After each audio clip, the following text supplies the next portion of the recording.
Installation of power cable. Precautions of installing power cable. Ground cable must be connected. The yellow-green wire inside the unit is the grounding wire. It cannot be used for other purposes or be cut off. Do not fix it with tapping screws, otherwise an electric shock may be caused. A reliable ground terminal must be provided for the power. Do not connect the ground cable to any of the following: A. Water pipe, B. Gas pipe, C. Drainage pipe, D. Other unreliable places. The power cable and the communication cable must be laid separately with a distance of greater than 20 centimeters.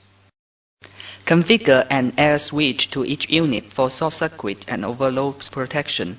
In addition, configure a general air switch to switch on or switch off the total power of indoor units and outdoor units.